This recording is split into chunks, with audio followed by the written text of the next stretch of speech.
I set him up, he knocks him down. So, pretty obvious the first player that we're going to discuss, considering the lead-in, considering the skull, it's Mr. Cousins. Are we starting him against your Bills, Mike? Hit me with he got his revenge last week. He's dancing, and I can't dance either, so I feel you're paying Kirk Cousins, but we're still going to sit you this week. And only part of it is because of the matchup. A big part of it, I'm not a huge home road guy when it comes to the splits, but with Kirk Cousins, it's noticeable. He's averaging just 13.7 fantasy points per game on the road this year, and his best road game is worse than his worst home game this season. So he's been very hot and cold on the road this year. The Bills defense have allowed the third fewest fantasy points per game to quarterbacks, and they got ran all over last week, so I think we could see a lot of Dalvin Cook in this one.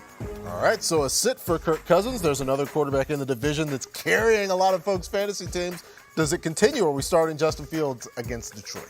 I'd have to be crazy to have this guy as a sit. He's as start can get right now. He is running red hot, literally the QB1 in the last month. There's no quarterback, Josh Allen, Mahomes, anyone who has scored more fantasy points in the last month than Fields. He's rushed for at least 60 in 4 straight, rushing touchdown in 3 straight. The Lions allow a ton of production to quarterbacks, the third most fantasy points in the league this year, but they also allow a bunch on the ground, which doesn't bode well for most quarterbacks, but he's not most quarterbacks. Not indeed. Justin Fields gets a smash start from Florio. Another guy who can run. The offense has been frustrating for some of us this year, some more than others. Are we starting Marcus Mariota against the Panthers? Oh, Kyle Pitts more than others, that's for sure. But despite him overthrowing Kyle Pitts last week, I'm going back for more, and I'm starting Marcus Mariota, and a big part of it is the matchup against the Panthers. He just dropped 22 fantasy points against them 2 weeks ago where he threw 3 touchdowns, and Carolina has been torched on a weekly basis as of late,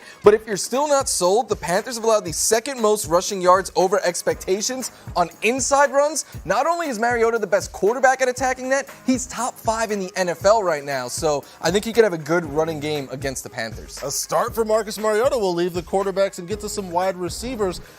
It's Jerry Jeudy, a guy that the Broncos started force-feeding a little bit before the bye. They had a break.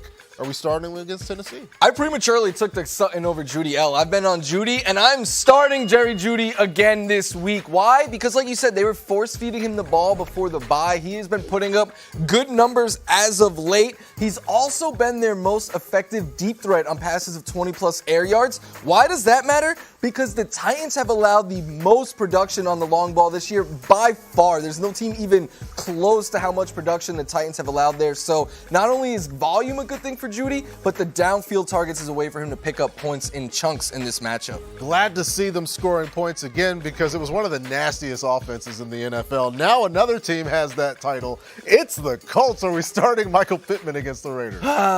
This pains my heart to say because I'm a huge Michael Pittman supporter, but no, we are sitting Michael Pittman Jr. this week. And look, I don't know anything about Jeff Saturday and the new play caller there, but I'm going to going on a hunch and say the former offensive lineman who doesn't like analytics is going to want to establish the run in this one, especially with Jonathan Taylor returning to practice. The Raiders defense is bad, I get that, but if you have other options, I would take them this week. All right, a sit for MPJ. Let's go to another USC wide receiver, Drake London. You started as quarterback. Are we also starting Drake?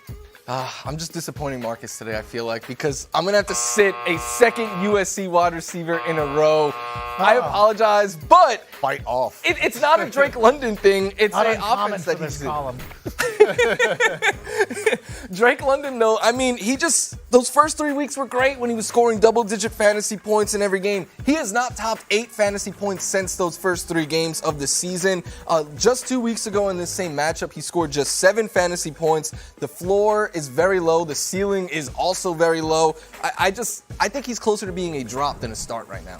Okay, so different opinions on the Falcons offense. We'll have more starts and sits with Florios, including the running backs and the tight ends. But let's get into the running backs and the tight ends, as is customary.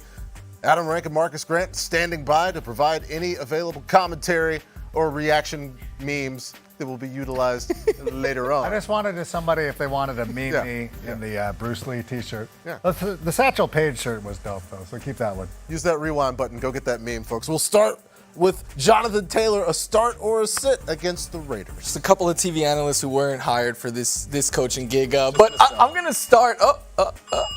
There we go. I don't know. It won't start, but he's a start.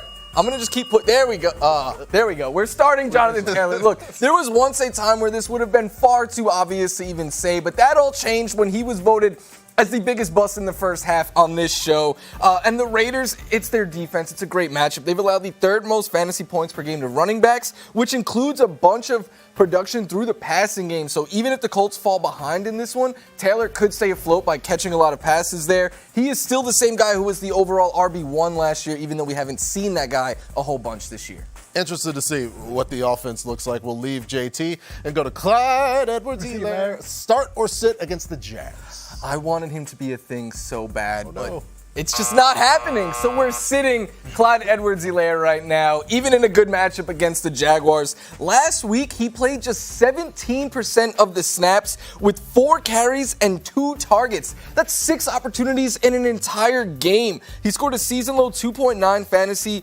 points. He has not reached double digits since week 4. It's a good matchup, like I said, but there is no way I could start him right now. Tough for CEH and CEH managers. Let's go to D'Onta Foreman. Does he have a bounce-back game against Atlanta? Start or sit? Oh, yeah. He's going to bounce back in a big way, I think. We're going to start D'Onta Foreman in this matchup. Why? Because he's playing the Atlanta Falcons. And just 2 weeks ago, he rushed for 118 yards and 3 scores against them. That was good for 32 fantasy points, which is also the average amount that the Falcons allow each week to opposing running backs. Last week, he faded, but that was because they were trailing early on and really just getting the doors blown off. I don't anticipate that happening against the Falcons. Yeah, Reggie Blackshear getting carries late in that game. Absolute garbage time. Let's go to some tight ends. Mike how do we say this right? Gesicki. Mike Gesicki. Gesicki. Start or sit against Cleveland? You start him and look at your fantasy production. You might be sick of that because we're going to sit Mike Gesicki. Look, last week, he had less than 2 fantasy points, just 1 catch for 3 yards. And you might be like, yeah, that's a bad game. Yeah, it was the 3rd time this season he scored fewer than 2 fantasy points, and only 3 times has he scored more than 6 fantasy points all year. And the Browns are in the bottom 10, I should say, in production allowed. 2 tight ends allowing fewer than 9 fantasy points per game. And it's a really good streaming week for tight ends, so get far away from Mike Gesicki. All right, update on Mike Gesicki there. One more start and sit, Florio, for you. It's breakfast meat. Country ham, start or sit this week in all formats? We're talking breakfast. It's a must sit. Maybe for dinner, but sit for breakfast. Wow.